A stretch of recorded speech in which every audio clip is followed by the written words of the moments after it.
So if in midlife, women, if you're constipated, if you're not relieving yourself, if you're not moving your bowels on a regular basis, ideally every day, that's a sign that your lymph is backed up, your colon is backed up, and you need to take the trash out. So that is something that, don't ignore that. Don't ignore that, because people don't want to talk about it. Or you might say, oh, depending on whoever you see, you might say it's not a big problem. But it is. It's a sign of things are not flowing through your body well.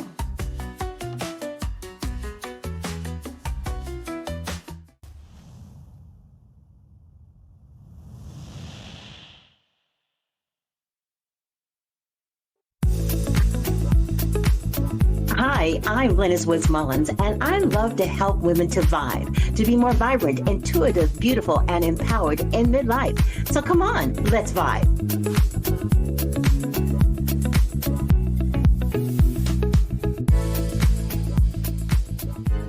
The busy lives that we lead, especially in midlife, all the roles we play and everything else, we begin to start realizing a few things are going on that maybe we hadn't realized before. And I would like to put it all under the category of aging process, but to go even further into it, sometimes our body is screaming at us to pay attention to certain things. And sometimes we do, and we go to the doctor, and the doctor says, oh, it's not that big of a deal. Other times we don't. And then it ends up being something more serious because we didn't check it out. But what if you had access to someone kind of like a health detective that could help you figure out exactly what's going on with your body and the best way to resolve that issue? Well, I'm pleased to say that I have what we call a health detective with us today. Beth Milbrecht, I hope I'm saying your last name correctly. She does bioenergetic testing and health coaching, helping women who have lived very busy lives figure out what's going on with them, especially if they've been told, oh, you're just aging or it's just stress. But a lot of times it's more than just that. So I'm really glad to have you with us, Beth. Thank you so much for being here. And welcome to the V.I.B.E Living Podcast. Thank you so much, Linus. I'm so happy to be here. Tell me a little bit about you and how you got into bioenergetic testing, because you started out as a trained engineer, and you kind of went through this transformation of now working and helping people with their health. So tell us a little bit about that. Sure. Yes, I'm a mechanical engineer, and I've worked in engineering for over 35 years. I solve problems. Mechanical engineers, they're your people who are building your cars and designing new technology that makes your life better. We are the people who have the vision and then build things to get there. And in my life, I was seeing people, my family, my friends, who had health issues. And one didn't even realize they were health issues, just constant migraines or joint pain or just not feeling that great. And either they didn't know what to do about it, or when they did try to get help, usually it wasn't severe enough to warrant anything that they could do. So that's when I put on my engineering hat and I decided there's got to be a better way to help people get answers. And I have been a student of health for decades. I've used all kinds of natural healing to take care of myself and my family for decades. But when I found bioenergetic testing, I thought, this is it. This is the quick and easy way to find out what exactly is going on and what you need to balance out your body. You don't have to wait until you're in the bed and you can't get out, or you're feeling really terrible and then you get a test that says, oh yes, we confirm you are feeling terrible. Now we're going to have to do these procedures. What if we could help our bodies heal themselves when we first start noticing that something is out of balance? And so that's why I decided to bring a combination of bioenergetic testing and health coaching together in working with people one-on-one. That sounds so interesting, but some people might think, oh my goodness, this is woo-woo, but actually it's not. It's based on science. So what is bioenergetic testing, and how does it uncover things that traditionally lab tests or physicians may not uncover right away? Well, bioenergetic testing is the science and process of listening to your own body and working with it to find out what is out of balance. So, we're working with the part of you, your innate intelligence, the part of you that knows how to digest your food, the part of you that breathes, the part of you that moves your blood around, the part of you that's not thinking about any of those things. That is what is going on. Bioenergetic testing is a part of something called energy medicine. Energy medicine includes acupuncture, homeopathy. It includes Reiki, so hands-on healing, but it also includes working with traditional Chinese medicine meridians. So the science behind what I'm doing starts back there. It starts with traditional Chinese medicine and the meridians. I'm And glad you, not to interrupt you, but I'm just going to say, I'm glad that you mentioned the meridians, acupuncture points, Chinese medicine, because then people are like, oh, okay, now I understand that. Because some people might think bioenergetic testing, they imagine in their mind crawling into some kind of a machine or something like that, but it's not that way at all. it is not. It is not, because what we're doing is, the way it started is trying to measure the electrical activity at those traditional Chinese medicine acupuncture points. There is enhanced electromagnetic activity there and you can measure it. And that it used to be done that way, and people got better. And there was a German physician named Dr. Reinhold Voll, and he started in the 1940s working with people on these points and seeing what helped them get better, because he was tired of what he had to offer and wanted more. He wanted to share more healing, and he found that this way worked. So we fast forward almost 100 years, the advances in electrical engineering, the advances in digital technology, and now I'm using some equipment and working with people that it's able to create the balance that you need specifically for you, physically and emotionally. You know, I have done some energy healing before in the past and worked with energy healers, energy coaches. And it's really very interesting because, first of all, I'm one of those people who's very, very susceptible to it. So I'm very careful about who I go to for that because I'm very vulnerable. I can feel something immediately when someone's doing something. But the other thing that I found very interesting is that sometimes they would be able to pick up on things that hadn't even gotten to the surface yet that I might feel later on in the future.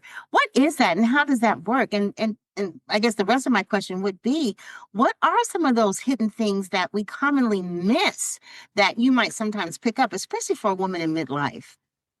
Right. Yes, because normally we're told get a physical, get some blood work done.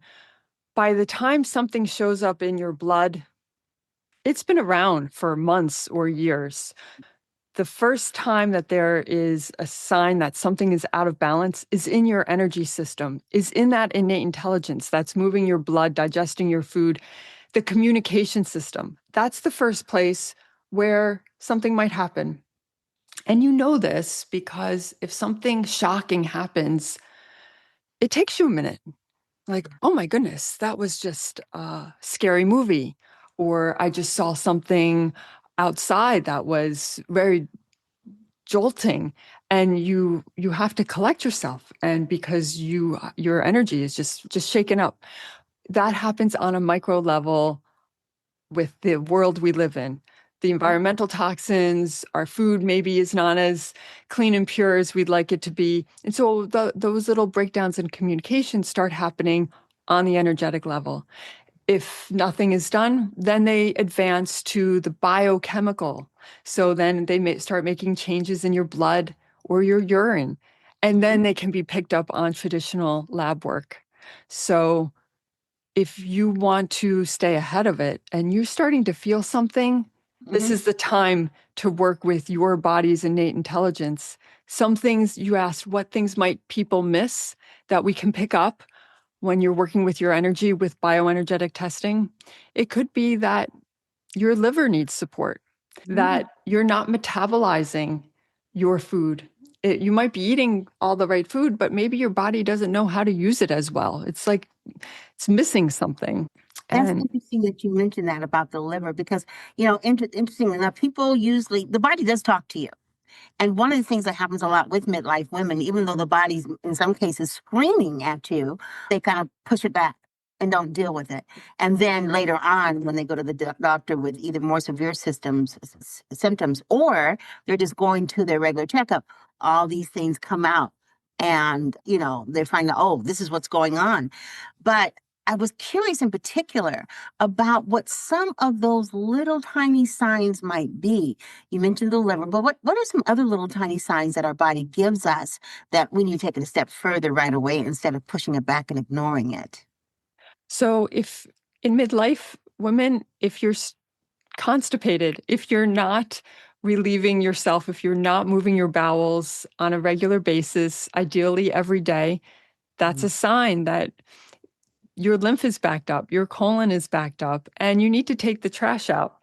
So that is something that don't ignore that. Don't ignore that because people don't want to talk about it. Or you might say, oh, depending on whoever you see, might say it's not a big problem, but it is. It's a sign of things are not flowing through your body well. Wow, that's very interesting. You're right. And that is something that some people say, well, that's just the aging process. That's just part of the aging process. And I'm here to tell you right now that does not necessarily have to be part of your aging process. I say all the time that just because you're aging doesn't mean that you have to be sick. It doesn't mean that you have to fall apart and just wait for things to happen. Or if you have a propensity to have maybe high blood pressure or cholesterol or obesity or whatever, it doesn't mean you have to go down that path. There are things you can do to stop it. So, talk to us a little bit about how you help people bioenergetically when it comes to possible proactively helping them, or even prevention. I look at metabolically what nutrients you need, what things are you getting and you're not digesting, what environmental toxins might be causing some blockages and you need help. Your body is saying, hey, I have a little bit of metal here. Can you help me get it out? And that is part of the balancing process. Emotionally, everyone has we've lived all these decades, we have things that we might not have taken time to process, and it's stored. Everything we've ever felt, angry words we might have said, things we might have seen, witnessed, they're there. And so, some people, it doesn't bother them. Other people, it lingers. And it might go to an area of weakness and just compound. So then we work homeopathy, and that's where bioenergetics comes in, is homeopathy is such a wonderful, gentle way to help you release and move through those things that you don't need to be carrying them around anymore. Also, we use some Bach flower essences and customize exactly what you need that are gentle. No need to relive anything. This is not talk therapy. This is helping your body metabolize those emotions. You mentioned two things that I kind of wanted to dig in a little bit for our V.I.B.E listeners, because just to make sure they understand what it is. Tell us a little bit about what is homeopathy, and also talk a little bit about Bach's flowers. I know what they are, but just in Yeah. case, I want to make Yeah. sure everybody understands. Homeopathy is a form of energy medicine in which there are substances from plants and animals and minerals that are diluted so that there's nothing left of that substance, no physical substance, just the energy of it, just the energy of that rock or that mineral or that plant. And when it is aligned with what you need, it helps your body remember how to heal. So it's not the substance that is going to heal you because there's no physical part of that left. But when you are a match for an oak, or you are a match for silica or anything like that, it is what activates and your body says, yes, this is exactly what I need. And it helps you process that. Bach flower essences are made from flowers and other parts of plants, and they are very gentle. The most famous Bach flower essence is called Rescue Remedy. It's a blend. You can find it in probably any grocery store, definitely any natural food store. And that is used when you feel panic or you were very uncomfortable. There's some strong emotions, Mm. and the rescue remedy is very helpful for that. You And know, what I do is use digital forms of that to help you combine everything you need. I said box and I meant Bach, but I've always said box, but I mean Bach. It's just one of those things that's stuck in my head. I need some energy healing for that. But with the Bach therapy, yeah, I know a little bit about that because I suffered from an anxiety disorder for many years.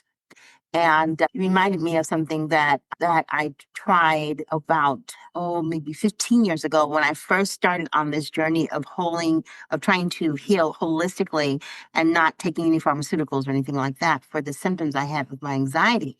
And the rescue therapy was one of the things that I used. But interestingly enough, at that time, and this was about 15 years ago, I couldn't get it at a natural food store. But I guess now, because I haven't used it in a long time, now I guess the awareness has been raised and distributors now are picking up on these things. That's amazing to me. Yes, you can find basic homeopathic remedies and some basic Bach flower essences at m- larger grocery stores, but definitely the natural food stores. Yes. There's something else you said about the homeopathy that I think would be interesting to kind of dig in a little bit deeper. You mentioned an oak, a rock, I think you said silica, but it's not the physical presence, it's the essence of those things. How do you pull out the essence of those things? What's the process in getting there? So the manufacturers of homeopathic remedies, what they do is they take a small amount of the substance and then they put it into, it could be sugar, it could be alcohol, but they put some of it in and then they shake it. It's called successing, and they do it very hard. They shake it and hit it against something very hard, and they do that hundreds and hundreds of times and then thousands of times. And then they take out a few drops and dilute it again and put that into whether it's a sugar base or an alcohol base and do the shaking again for hundreds and thousands of times. So it used to be that that was all done by hand. So Mhm. people would do the shaking by hand, and now it's done mechanically. And then Mhm. after that's done, they take out another sample, take out just a few drops, dilute it again. And so every time they dilute it, you have no more of the physical substance and just the energy. And this vigorous shaking is what amplifies the energy of it. And then once that's all done, then it is made into either little pellets or sometimes a tincture. And that's what you take. Mhm.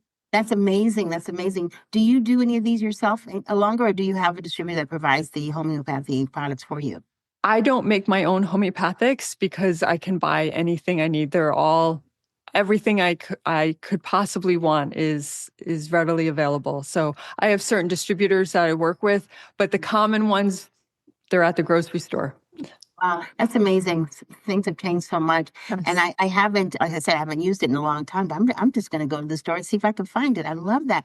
But here's something else that's really interesting because some people are saying, okay, great. I can go to the store and possibly look at these things and maybe purchase them just like I do my supplements. Let's talk a little bit about supplements. What's your take on supplements and how people are using them and whether or not they really make a difference in the way that they might think they make a difference? Supplements have great marketing teams. There are really catchy, important supplements that you don't know if you need them or not. For example, it could be vitamin C. You could take a supplement or you could get it from food, depending on where you live in the world. If it's wintertime, your vitamin C might be a little bit harder to come by, but otherwise it's best to get it from your food, your fruits and vegetables. If you There's other supplements, for example, vitamin B12. Sometimes people say, "Oh, we need to have more of that." Do you really? Are you deficient in that? How do you know? Maybe the marketing company has done a great job and has convinced you that you will feel so much better. Well, sure, if you don't have all of your nutrients, yes, you might be tired. But If you take too much or you take supplements that they might not be doing anything for you, you're just burdening your liver because your liver has to process every single thing you eat. You know, it's funny because I tell people that you really want to be careful with supplements and make sure that it's something that you need, because you're taking something that you don't need. Having too much of it could cause possible problems, like, for instance, having the liver and other organs that help you with filtration and detoxification work overtime. But the other side of it, too, is that sometimes you just have a very expensive urine. Stuff is just being sloughed off, not being absorbed by the body at all.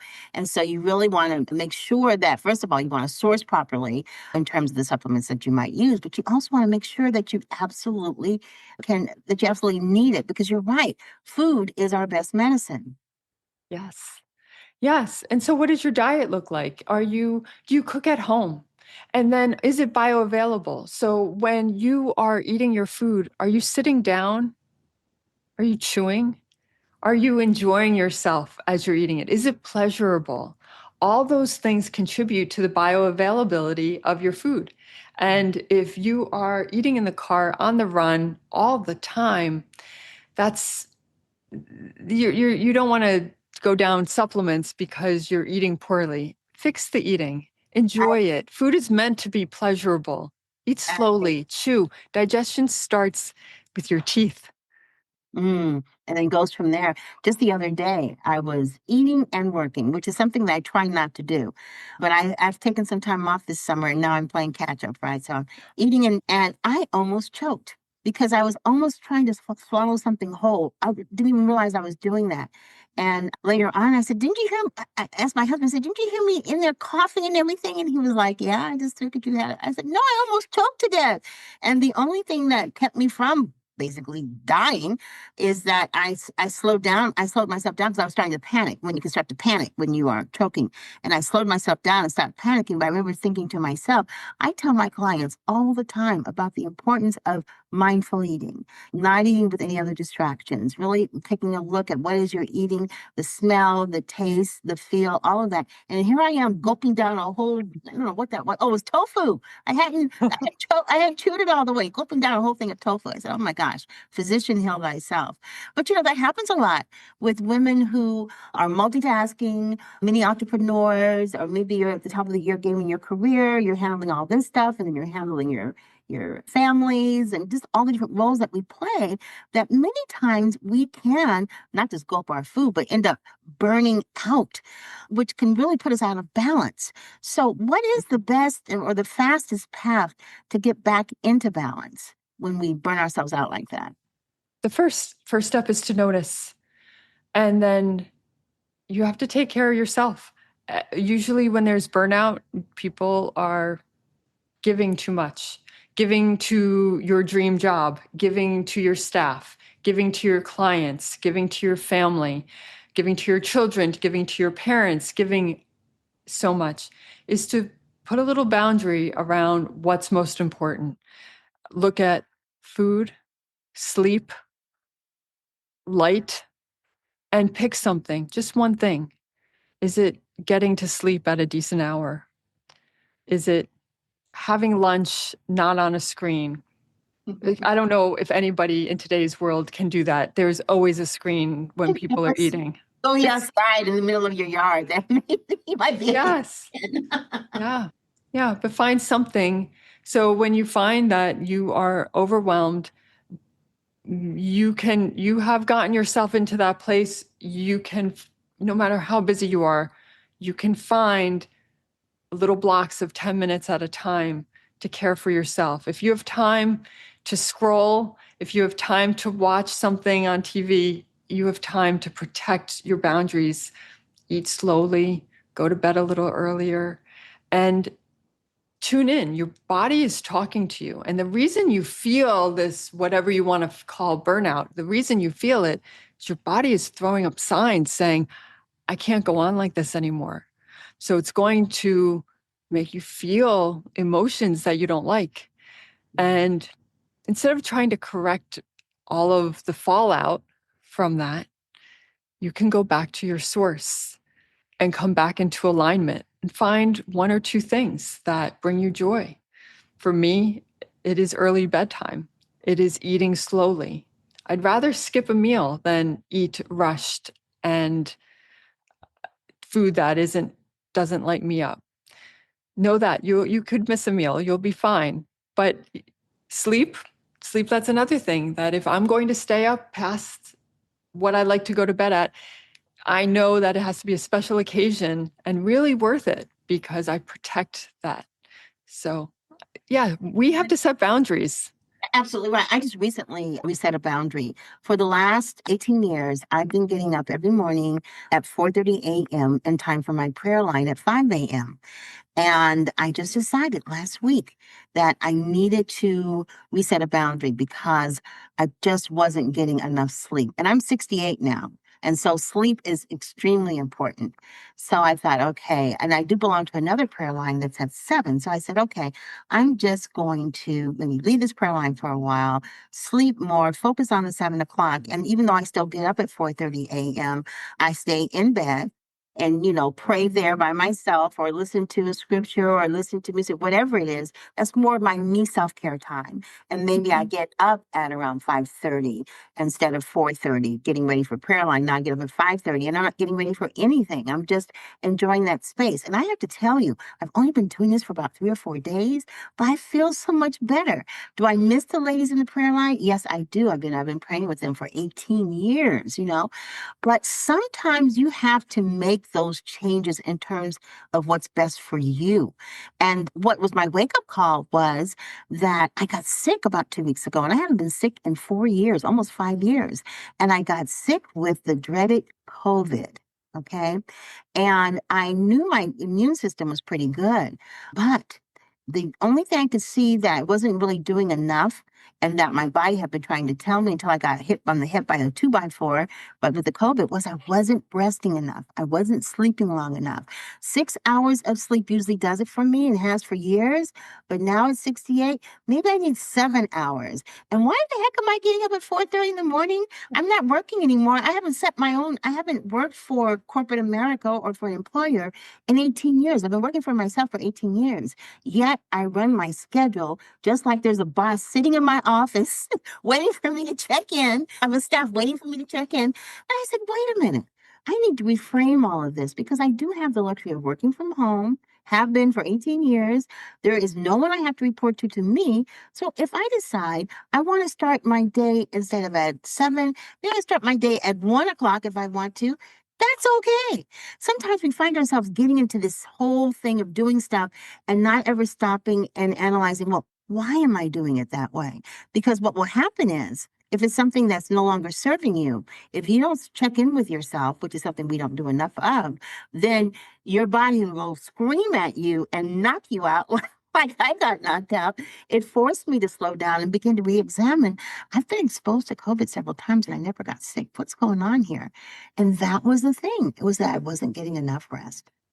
You incorporated when you wake up naturally and then you stay in bed, it's called non-sleep deep rest.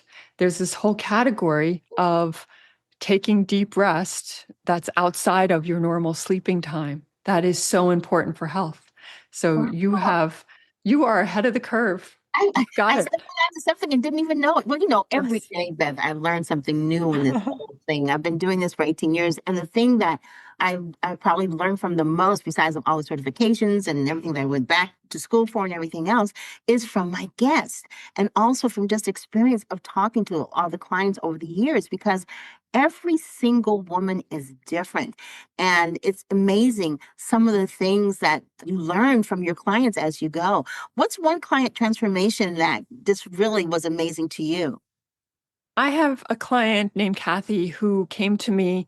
She didn't even know where to start. She Mm. said she would wake up in the morning and her hands were numb. She couldn't go up and down the steps very well because her joints hurt, her knees hurt, her hips hurt. And she had a bad attitude. She says, I, I just feel stuck and I'm not happy with where I am. And I guess this is just the way it's going to be. And she's young. She is in her early 50s, too young to be feeling like this. So we started working together. Within a few weeks, her joints were better. She said, Beth, I'm going up and down the steps. What are you doing? I said, I'm not doing anything. I am helping your body remember how it's supposed to work. She had a lot of chemical toxicity, a lot of environmental toxins that needed help getting cleared out. We didn't even touch her diet. We didn't even talk about food. She's like, I can't handle it. Don't talk to me about food. I know my diet could be better, but I'm not there yet. So the remedies helped her with her mindset. She signed up for Zumba class. She started going back to dance class. Then she said, I think I want to apply for a new job. And then a week later, she called me. I had a thought to apply for a new job. What's going on? How are you doing this? I said, again, it's not me, it is you. Because when you clear out the old, something new wants to emerge. So she started sending out resumes and got herself a new job. Now we're ready to start talking about food. But this is where it starts. It starts some people within a few days, a week. Other people, it takes a month. Others, it's 2 months. Change happens when you let your body tell you what it's been trying to tell you and work with it. That's amazing. In fact, I was reading in your bio that sometimes the clients describe you as having some kind of Google map for your health. And I can see what they're talking about. Absolutely. Beth, thank you so much for being on the Vibe Wellness Woman. I'm sorry, the Vibe Living podcast. It's been wonderful having you here today. And I know you can help people virtually as well. And so everybody, if you take a look on your show page, all of her links and social media are there. Reach out to Beth because I feel like you need to have several kinds of folks available to you in your toolkit as you go through this wellness journey, especially in midlife. You have your nutritionist, you have your holistic doc, you might have an integrative doctor, you might have a trainer, you might have a fitness therapist, and then you need to have your energy healer, or in this particular case, your health detective. I'm serious when I say that because we are very complex human beings, and we have been trained traditionally to think we only need to go to one person for everything that's going on with us. Think about that. How much sense does that make? So you want to consider adding Beth to your toolkit of practitioners to help you to stay well in your mind, body, and spirit. Beth, thank you so much for being on the show today. Thank you. My pleasure. And thanks to all of you for listening. Thank you so much for getting us to the top 5% of podcasts in the world. I still can't believe that. Of course, there's 3 million podcasts, but still, I'll take that. And don't forget to comment, like, and share the podcast. Subscribe so you'll know whenever we have a new podcast dropping. And take a look at all the other podcasts, wonderful episodes that are going to help you to vibe, to be more vibrant, intuitive, beautiful, and empowered in midlife. Thanks so much for listening. Have a fantastic day. And don't forget to vibe. Bye-bye, everybody.